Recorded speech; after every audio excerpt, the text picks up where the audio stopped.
Hi all, ఎలా ఉన్నారండి? అందరూ బాగున్నారా? నేను క్షేమంగా ఉన్నాను. మాకు మీరందరూ జీతం కూడా క్షేమంగా, సరిపడే వస్తుందండి, ఆనందంగా కానీ ఉండాలని నెలాఖరు కల్లా మనస్ఫూర్తిగా ఒక్క రూపాయి కోరుకుంటున్నాను. కూడా మిగలటం లేదు. బడ్జెట్టా? దాన్ని ఎలా వేసుకోవాలి? అదో పెద్ద తలకాయ నొప్పి ప్రాసెస్ అండి.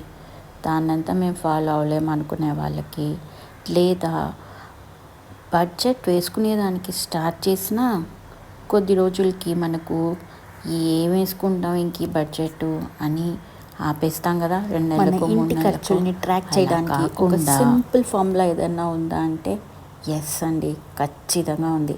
అదే 50-30-20 రూల్. 50% మన నీడ్స్కి, అంటే అవసరాలంటే ఏంటండి? మన ఇంటి అద్దె, గ్రాసరీస్, మన కూరగాయల ఖర్చు, కరెంటు బిల్లు ఖర్చు, ఇవన్నీ అన్నమాట. 30% మన నీడ్స్కి. నీడ్స్ అంటే మన కోరికలు. ఇంకొక 20% మన పొదుపుకి. పొదుపు అంటే సేవింగ్స్. ఇలా మన జీతం ఎంతైనా సరే ఇట్లా డివైడ్ చేసుకొని కానీ మనము ఖర్చు పెట్టడం స్టార్ట్ చేస్తే చాలా అమౌంట్ని సేవ్ చేయొచ్చు. అదేవిధంగా ఎవ్రీ మంత్ మనకు ఎటువంటి తలనొప్పి ఉండదండి. ఎందుకంటే మనకు ముందే తెలుసు కదా, మన జీతం ఎంతో తెలుసు, దాంట్లో 50% ఎంతో, 30% ఎంతో, 20% ఎంతో తెలుసు. కాబట్టి మన దగ్గర ఉన్న ఒక 3 బాక్సులు తీసుకోండి. దాంట్లో 50% ఒక బాక్స్లో, 30% ఒక బాక్స్లో, 20% ఒక బాక్స్లో ముందుగానే మన అమౌంట్ని డివైడ్ చేసేసి పెట్టేసేయండి. సో అత్యవసరాలు వచ్చినప్పుడు ఆ డబ్బా నుంచి మాత్రమే తీసి ఖర్చు పెట్టడం నేర్చుకోవాలి. మన కోరికలు కలిగినప్పుడు ఆ డబ్బా 2 నుంచి తీసుకొని స్పెండ్ చేయాలి. మన పొదుపు అమౌంట్ని అసలు ఆ డబ్బాని ఖాళీగా ఉంచండి. ఇదేంటి ఖాళీగా ఉంచడం అనుకుంటున్నారా? ఏం లేదండి, దానిని 1వ తారీఖు వచ్చిన వెంటనే మన అమౌంట్ని సేవ్ చేసేసేయడం నేర్చుకోండి. అప్పుడే మనము ఆ మిగతా అమౌంట్ని మట్టికి 2గా విభజించి డబ్బా 1, డబ్బా 2గా డివైడ్ చేసుకొని మనం ఆ రెండింటి నుంచి ఖర్చు పెట్టచ్చు అనమాట. సో పొదుపు డబ్బా ఎప్పుడు ఖాళీగా ఉండడం అనేది చాలా మంచిది.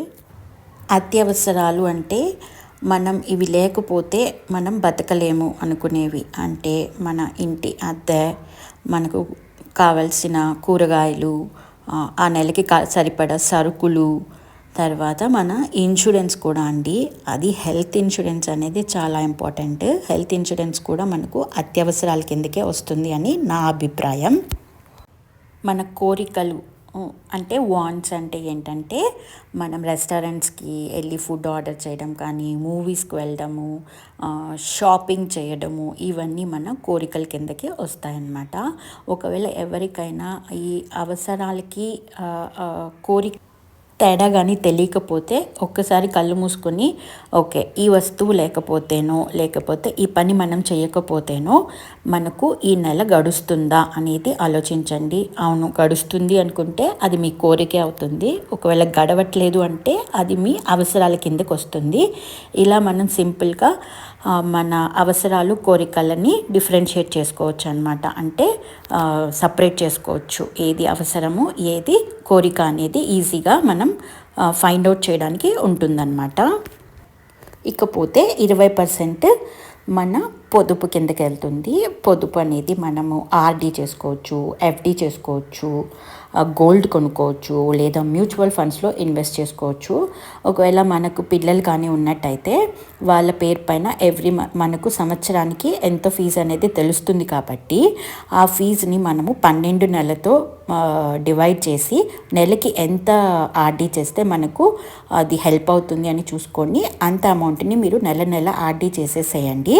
సో దానివల్ల మనకు సంవత్సరానికి పూర్తయ్యే తర్వాత వాళ్ళకి ఫీజు కట్టాలన్నప్పుడు మనకి ఎటువంటి ప్రాబ్లం లేకుండా ఉంటుంది. ఆ ఆర్డీలో మనకు కొంచెం ఇంట్రెస్ట్ కూడా వస్తుంది. కాబట్టి వాళ్ళ స్కూల్ బ్యాగ్స్కి వాటికి కూడా మనము ఉపయోగించుకోవచ్చు అన్నమాట. ఇప్పుడు ఏదైనా ఒక వ్యక్తికి అంటే ఒక ఫ్యామిలీకి 30,000 రూపాయలు అనేది జీతం అయితే 50% దానిలో అంటే 15,000 అనేది మనకు అవసరాలకు ఉపయోగించుకుంటాం కదా. 9,000 అనేది పొదుపు, 6,000 అనేది మన కోరికలకి ఉపయోగించుకొని ఇలా స్వాప్ చేసుకోవడం వల్ల అంటే 30% మనం ఏదైతే కోరికలకి ఖర్చు పెడుతున్నామో దానిని పొదుపులో వేసి పొదుపులో 20% ఖర్చు పెడుతున్నాం కదా, దాన్ని తీసుకొచ్చి మనం కోరికలకి ఖర్చు పెట్టుకోవడం వల్ల అంటే మనం 10% మన పొదుపుని పెంచుకుంటున్నట్టు ఇక్కడ. సో అలా చేయడం వల్ల మనకు నెలాఖరికల్లా 9,000 అనేది సేవ్ అవుతుంది కదా అండి. అలా 9,000 ఇంటూ ఇలా 12 నెలలకు వేసుకుంటే మనకు ఆల్మోస్ట్ 1,08,30,000 సేవ్ అయిపోతాయండి. కానీ నేను మీకు ఆల్రెడీ ఒక వీడియో చేసి అప్లోడ్ చేస్తున్నాను 30,000 జీతానికి ఎలా బడ్జెట్ చేసుకోవచ్చు అని.